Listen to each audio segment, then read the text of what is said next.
Bismillahirrahmanirrahim. Alhamdulillahi Rabbil Alamin. Wa ashhadu an la ilaha illa Allah wahdahu la sharika lah. Wa ashhadu anna Muhammadan abduhu wa rasuluh.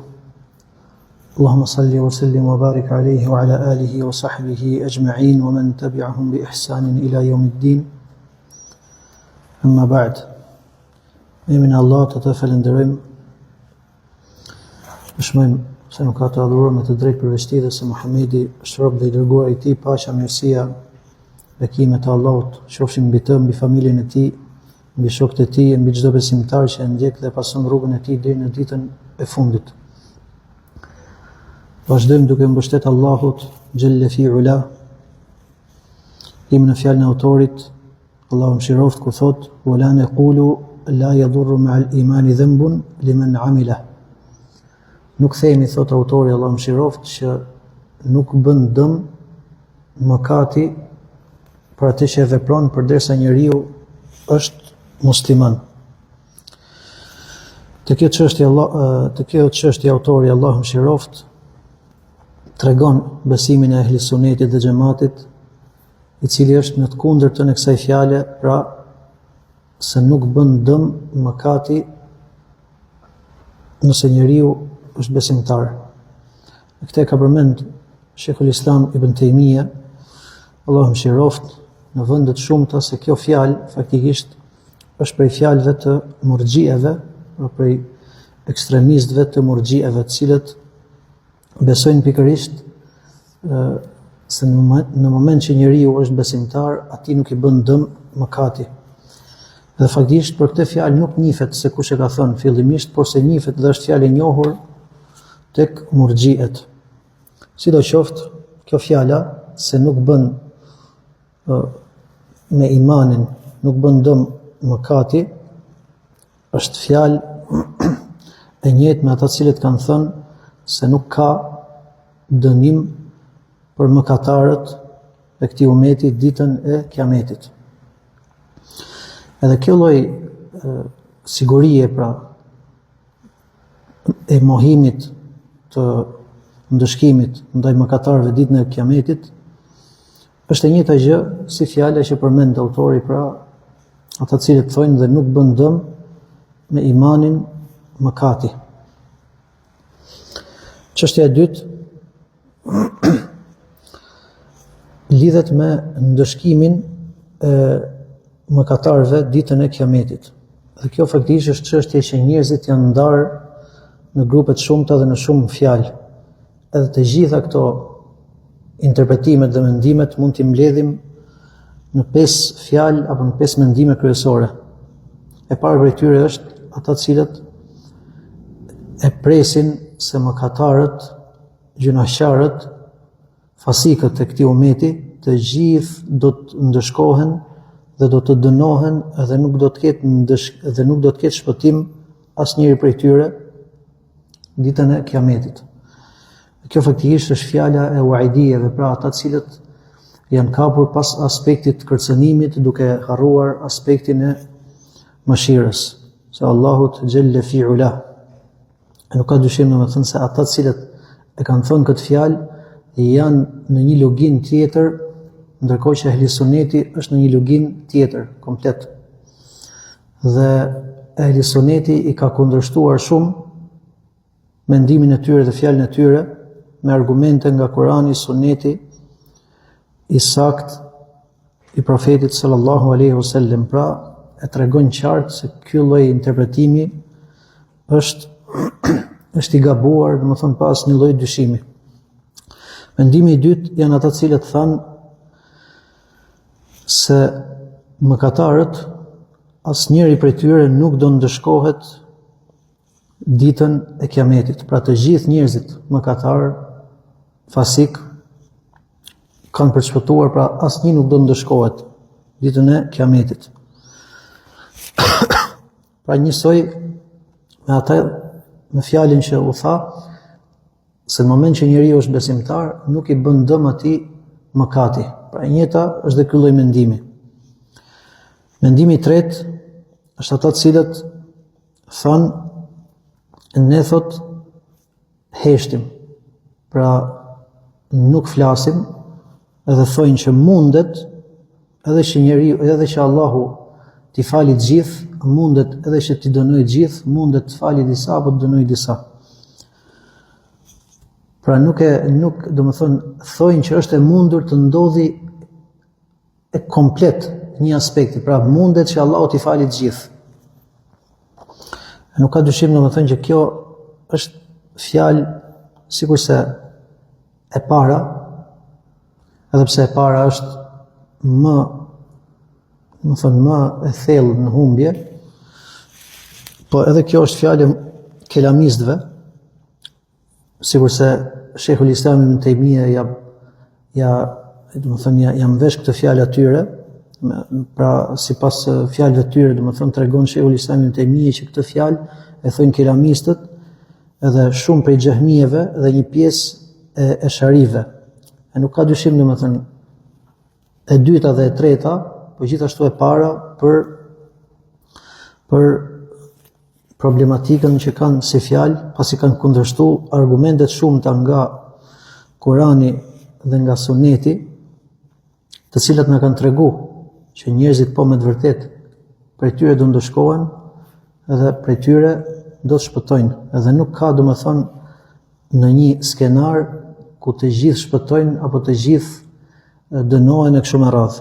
Po argumentet kanë treguar që një grup, do më thënë një grup ndëshkohet dhe një grup, pra Allahu Gjelle fi Ula ja të i kalon atyre do më thënë mëkatet e tyre. Kështu që nuk ka dyshim që këto tre fjalë pa janë gabuara në formë të qartë. Edhe për këtë tregojnë edhe hadithet, më thënë e shefaatit, pra ne e dim që ditën e kiametit disa njerëz do të futen në zjarr edhe do dalin prej, prej shkak të ndërmjetësimit të njerëzve, sikurse janë pejgamberët dhe shumë e radhë njerëzit e devotshëm, e disa prej tyre për shkak të ndërmjetësimit nuk do futen në zjarr. Pra argumentet na kanë treguar që ka grupe njerëzish. Fjala e katërt është një lloj fjale të cilët kanë thënë se nuk ka ditën e kiametit asnjë lloj dënimi. Pra as tek muslimanët dhe as tek jo besimtarët.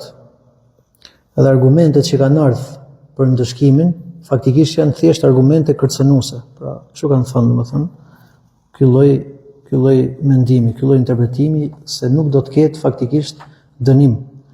Edhe nuk ka dyshim që kjo lloj fjale është fjalë kufri. Si mund thuash si mund thuash që Allahu subhanahu wa taala nuk do t'i ndëshkojë jo besimtarët. Këtë kanë thënë faktikisht disa prej batinijeve, po edhe të tjerë prej, atyre që kanë përqafuar mendime të cilat i kanë nxjerrë nga feja. Sepse çfarë do të thotë kjo lloj fjale që thënë ato? Kjo fjalë është mohim i asaj që na ka ardhur, domethënë ditoria e saj na ka ardhur me domosdoshmëri në fe. Edhe diçka që na ka ardhur me domosdoshmëri në fe nuk ka ndryshim të midis njeriu i cili e mohon, dhe këtë kemi rregull, nuk ka ndryshim midis atij që e mohon dhe midis atij që ka dyshim të. Diçka që na ka ardhur me domosdoshmëri që duhet me u ditë, njësoj është gjykimi, si ai që e mohon dhe si ai që ka dyshim.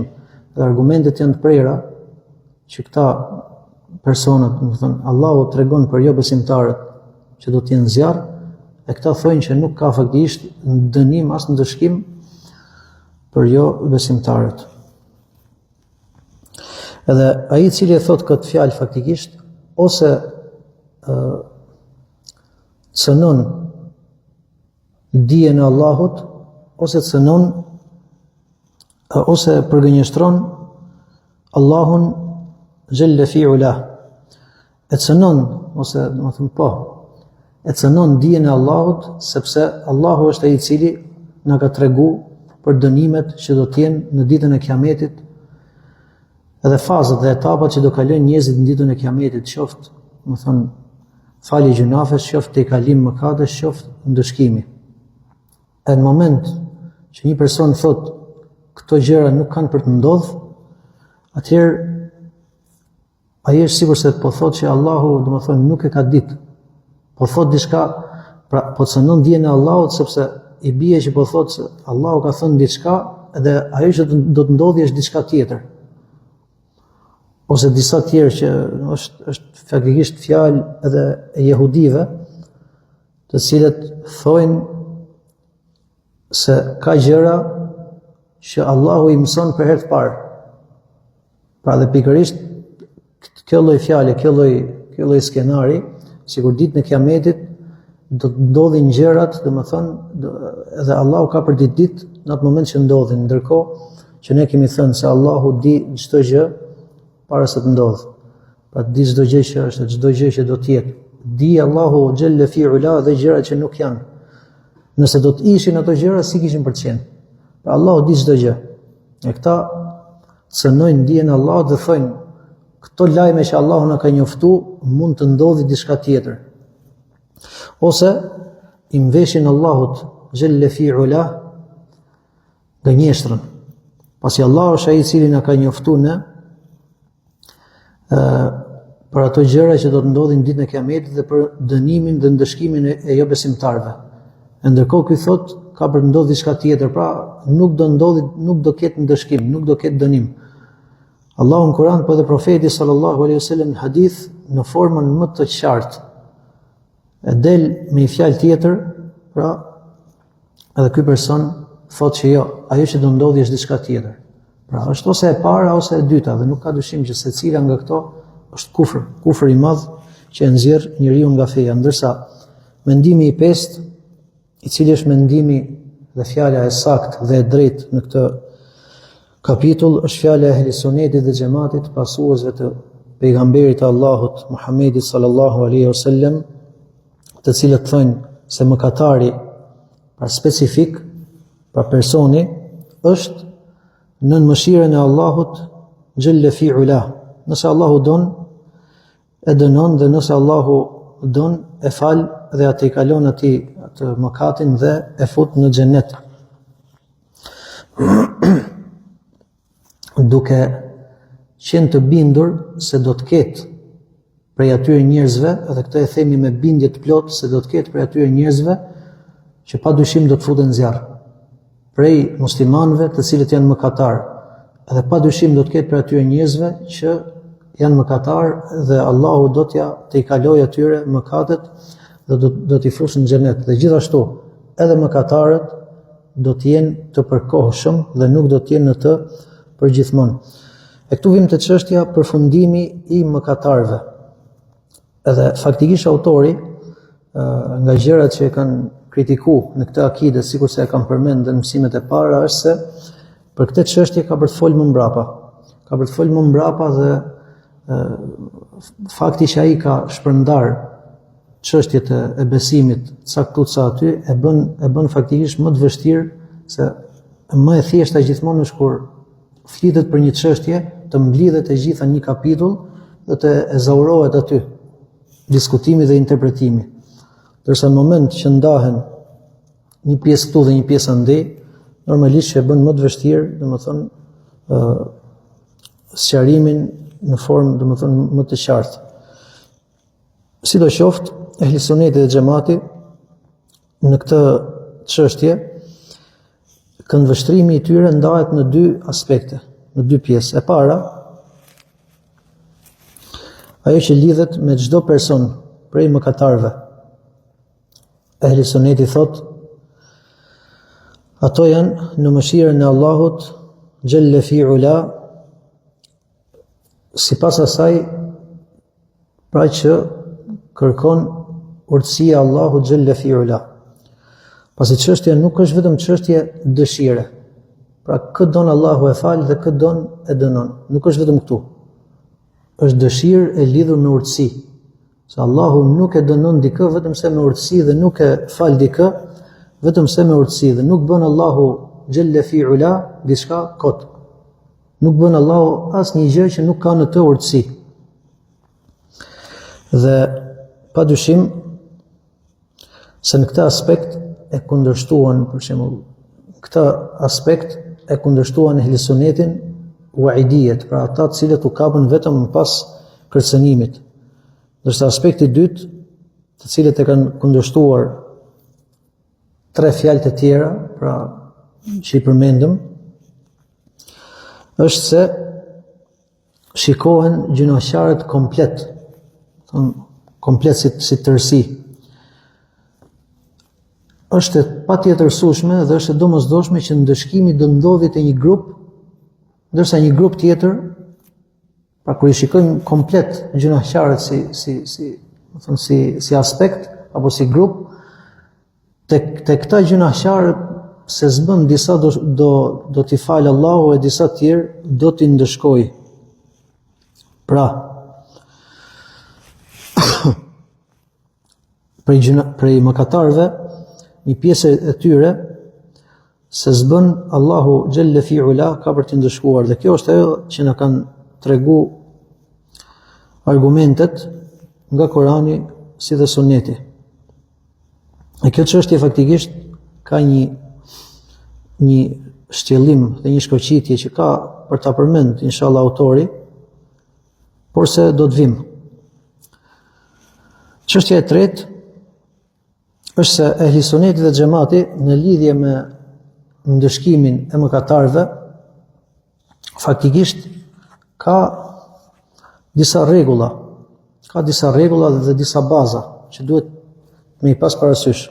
E para është se ehli sunneti dhe xhamati nuk thojnë se patjetër ai i cili bën një mëkat, ai i cili bën mëkatin duhet të dënohet. Vetëm se ai i cili ka ardhur për të një argument, pra po flasim për individin. Gjithmonë po flasim për individin, jo për gjunaqarin pra si koncept, pra se gjunahu kërkon, domethënë gjunahu, ai i cili bën mëkat është meritor për ndëshkim. Ama kur vim te individi, ehli sunneti dhe xhamati nuk thojnë që ky personi, individi, pra me përcaktu, ky do dënohet. Vetëm se ai që ka ardhur argument nga Kurani i Sunneti që e specifikon një person apo tjetrin. Pasi kjo gjë lidhet me kushtet dhe largimin e pengesave. Pra, kur janë plotsu kushtet dhe janë larguar gjitha pengesat që ja kanë bërë njeriu, domethënë janë larguar pengesat për të gjykuar te njeriu, atëherë po. Domethënë është dhe aspekti që nuk mund gjykohet për personin derisa të plotësohen ato kushtet e veta dhe të hiqen pengesat. Pra që do të thotë, përderisa njeriu për shembull ka ignorancë, nuk gjykohet për të, ose më saktë, nuk mund ta gjykojmë ne në këtë dynja se ai do ndëshkohet në ahiret. Po në këtë dynja ne gjykojmë me atë që shikojmë. Po nuk mund thoshti që këtë person për shembull do e dënoj Allahu me specifiku. Ndërsa për mëkatin normal i themi mëkat, gjunafit i themi gjunaf. Ti thu ke vepruar gjunaf vëlla dhe ky gjunaf meriton ndëshkim. Mirë, po çështja e tij tek Allahu ne nuk e dim, sepse nga pengesat që duan heq që njeriu ta meritoj për shembull, është edhe dia. Për në moment që njeriu nuk ka di, pra duhet të heqë ignoranca. Në moment që njeriu ka ignorancë, kjo është një justifikim, është një pengesë që nuk e lejon për njeriu të atë ndëshkohet. Dhe ne të gjitha pengesat nuk i dim të personi. A janë largu apo jo? Pra ne gjykojmë këtë dynja, themi që kjo është gjunaf dhe ti je mëkatar, një po, kur vim të individi, pra nuk e dim se çfarë do të veprojë Allahu me të. Edhe nuk e dim të gjithë gjendjen e tij.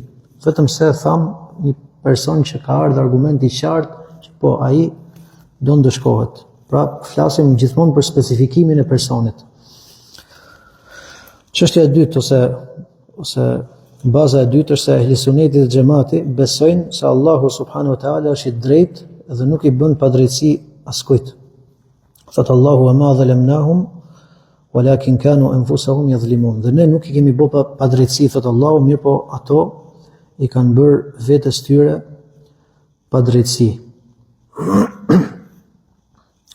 Që pika e tretë ose baza e tretë është se nuk ka dënim dhe ndëshkim vetëm se mbasi të jenë sqaru edhe të jetë ngrit, domethënë të jetë bëj qartë gjëja. Allahu thot: "Wa ma kunna mu'adhibina hatta nab'atha rasula." Dhe nuk ndëshkojmë njeri, thot Allahu, derisa të dërgojmë të dërguar. Baza e katërt është se argumentet tregojnë si nga Kurani dhe nga Suneti se Allahu me mëshirën e tij dhe me mirësinë e tij nuk e shpërblen besimtarin, pra nuk e jep, jo shpërblen, nuk e ndëshkon besimtarin për të gjitha mëkatet e tij, po e ndëshkon vetëm për disa mëkate. Këto janë ato që kanë ardhur argument dhe thot El Hasan El Basri, sikurse e përcjellin prej tij një grup prej dietarëve të tefsirit, siç është Ibn Kathiri dhe të tjerë, se kur lexoj fjalën e Allahut ose kur komentoj fjalën e Allahut wa hal nujazi illa al-kafur, dhe është problem ne fjala nujazi faktikisht në gjuhën arabe, po ta përkthejmë bukfalisht është shpërblim, mirë po këtu ka për qëllim dhënia e asaj që meriton, pra ka për qëllim ndëshkimin. Pra a e ndëshkojmë, po themi, a e ndëshkojmë ne vetëm se, a ndëshkojmë dikë tjetër vetëm se besimtarin, vetëm se jo besimtarin. Pra ndëshkimin e plot nuk ja jep Allahu vetëm se jo besimtarit. Pse? Se jo besimtari është përgjithmonë në zjarr. Ndërsa besimtari, sikur se na kanë tregu argumentet, edhe sikur se tregon Said, sikur se është në hadithin e Abu Said al-Khudriut radhiyallahu anhu, se Allahu subhanahu wa ta'ala thot në hadithin e shefaatit, pra shefa'at al-malaikatu wa shafa'a an-nabiyyuna wa shafa'a al-mu'minuna wa baqiya arhamur rahimin. Ndërmjetësuan me lajket dhe ndërmjetësuan pejgamberët dhe ndërmjetësuan besimtarët dhe mbeti i gjithëmëshirshmi ose më i mëshirshmi i mëshiruesve. Dhe Allahu nxjerr prej zjarrit ata të cilët nuk kanë pas, domethënë, ose nuk kanë vepruar asnjë të mirë, sikurse përmend hadithi. Pra, ajo që duam të themi është se shefaati tregon se këta njerëz do të futen në zjarr. Edhe Allahu ka për t'i nxjerr. Edhe tregon se disa të tjerë, domethënë, nuk janë hyrë në xhenet, kanë hyrë në xhenet. Disa të tjerë kanë hyrë në zjarr dhe Allahu ka për t'i nxjerr.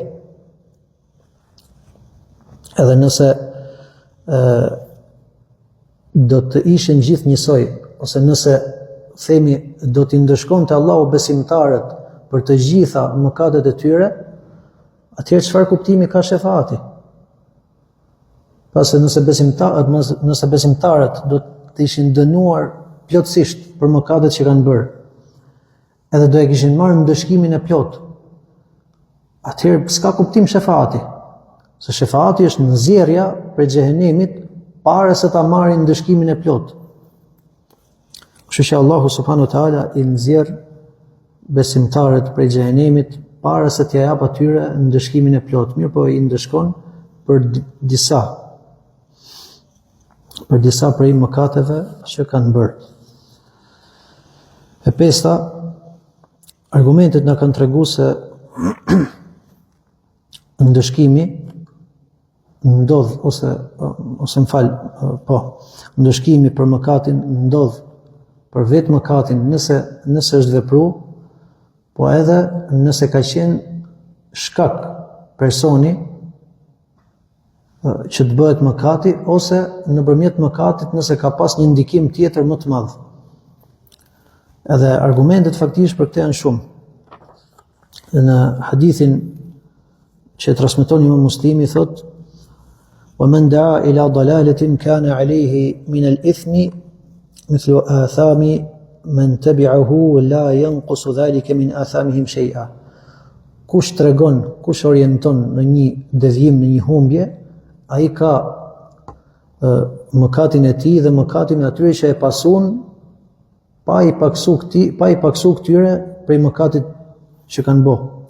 Do të thotë, nëse ti ke bë një mëkat i cili ky mëkat i jot ka pas një ndikim të keq, ti domethënë meriton ose mban mbi supet e tua edhe këtë pjesën tjetër, po edhe atyre që të kanë pasu. Atëherë ehli suneti dhe xhamati kanë rregullin, domethënë që ai i cili bëhet shkak për diçka është njësoj si ai që e ka vepruar vetë. Është njësoj si ai që e ka vepruar vetë, sikurse në shpërblim ashtu edhe në ndëshkim. Rregulli i 6 ose baza e 6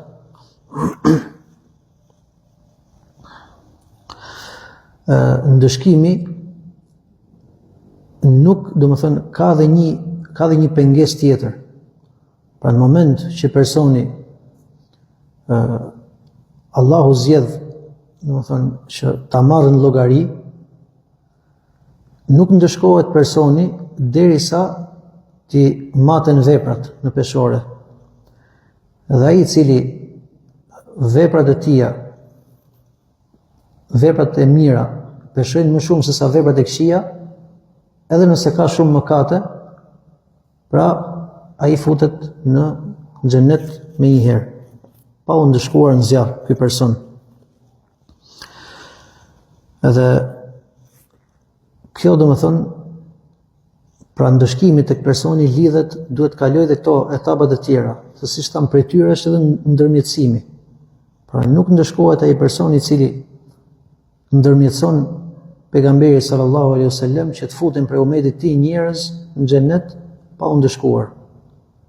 Edhe i pranohet atij ndërmjetësimi sallallahu alaihi wasallam dhe futen njerëz në xhenet pa ndëshkim. Sikurse është dhe kjo tjetra që njeriu nuk ndëshkohet, pra në moment që merret llogari, Allahu subhanahu wa taala sjell peshohen veprat e këtij personit. Në moment që veprat e mira e t'i kalojnë veprat e këqija, ky person futet më një herë në xhenet pa ndëshkim. Ndërsa në rastin se e t'i kalojnë veprat e këqija dhe ka shumë mëkate derisa në peshore peshojnë më shumë, atëherë ky njeriu, domethënë,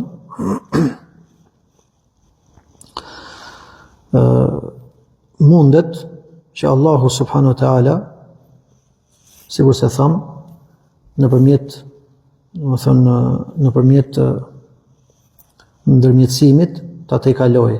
E në të kundërt, Allahu e ndëshkon dhe tham që nuk do të jetë ndëshkim i të gjithë mëkateve, dhe do të jetë ndëshkim pra i përkohshëm. Aq sa don Allahu xhelle fi ula.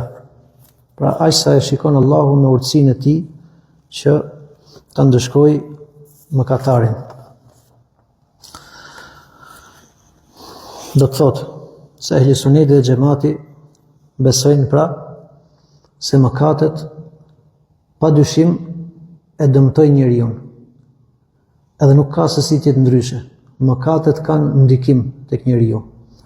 Mëkatet i japin dëm si në këtë botë, pra dëmi mund të jetë në këtë botë, po edhe në botën tjetër. Nuk mund të thotë njeri që mëkatet nuk kanë, ajo fjala që e thanë ato murxhiet, nuk mund të pranohet se mëkati nuk ka ndikim. Mëkati ka ndikim, ne e ka pa njeriu që në këtë botë. Brengën që i sjell, pra i sjell një lloj ngushtice në zemër. Pa që në këtë botë e shikon njeriu shenjën e keqe dhe atë atë që ka mëkati, po sigur mos kishte mëkati gjë tjetër vetëm se turpin para Allahut, Allah do ishte mjaftueshëm. E si mund thush pastaj që nuk ka mëkati ndikim? Kur ne e dim se Allahu subhanahu wa taala ka për ta thirr robin e tij, edhe do i thotë ke vepru këtë dhe këtë. E pranon, po o Zoti im e di, do thotë. Dhe Allahu pastaj e fal, pra thotë ja ti kam mbulun këtë botë dhe sot ti fal. Sigur mos ishte pra për mëkatin vetëm turpi para Allahut, kjo do ishte mjaftueshme. Po sigur mos ishte për mëkatin çfarë i humb njeriu prej gradave dhe shkallëve të devotshmërisë, Allah edhe kjo do mjaftonte. Në moment që njeriu mëkaton, i humbet atë një mirësi e madhe që mund të arrinte nga devotshmëria. Pra mëkaton i bi devotshmëria. A nuk është ky ndikim? Normalisht është ndikim. Po ku ka dëm më të madh se sa me u dëmtu njeriu në fe? Pra ne përmenëm aspektin e dunjas, po aspekti fesë, që njeriu në moment që është i devotshëm arrin grada të larta dhe kënaqësi të zemrës, bereqet dhe mirësi për Allahut, ndërkohë që kur mëkaton i humbet gjitha këto. E si mund thuhet atëherë që mëkati, domethënë nuk ka asnjë lloj ndikimi. Mirëpo njeriu duhet që ta ruaj veten e tij dhe të mundohet të largohet sa ka mundësi nga gjërat që e dëmtojnë atë prej mëkateve si në këtë botë edhe në botën tjetër. Dhe para se ta mbyll, dua të përmend një çështje, është se ndonjëherë vonimi i ndëshkimit mund të jetë shenjë se Allahu një person pra don ta poshtrojë. Tregon profeti Muhammed sallallahu alaihi wasallam, sikur se e përcjell Imam Tirmidhiu në hadithin e Enesit radhiyallahu anhu, se pejgamberi Allahu sallallahu alaihi wasallam ka thënë: "Idha arada Allahu bi 'abdihi al-khayra ajjala lahu al-'uqubata fi ad-dunya, wa idha arada bi 'abdihi ash-sharra amsaka 'alayhi bi dhanbihi hatta yuwafi bihi yawm al-qiyamah." Nëse Allahu i don të mirë në robit të tij, ja shpejton ndëshkimin në këtë botë, pa që ta pastroj. E nëse don Allahu të keqe për robin e tij, atëherë ja mban ndëshkimin derisa t'ia japi atë në botën tjetër. Pra njeriu në herë mos ta mashtroj vetja, se bën mëkate, e shikon veten, domethënë duhet të ketë kujdes nga pikërisht nga ky hadith që përmendëm, se ndodh që vonesa është se Allahu ta përmend dhe të poshtron para miletit edhe të ndëshkon në botën tjetër, Allahu na rujt. Ka që kemi për sot vëllezër, vazhdojmë inshallah javën që vjen. Subhanakallahumma wa bihamdika, ashhadu an la ilaha illa anta, astaghfiruka wa atubu ilaik. Allahu shpërbleft. Selamun alejkum wa rahmatullahi wa barakatuh.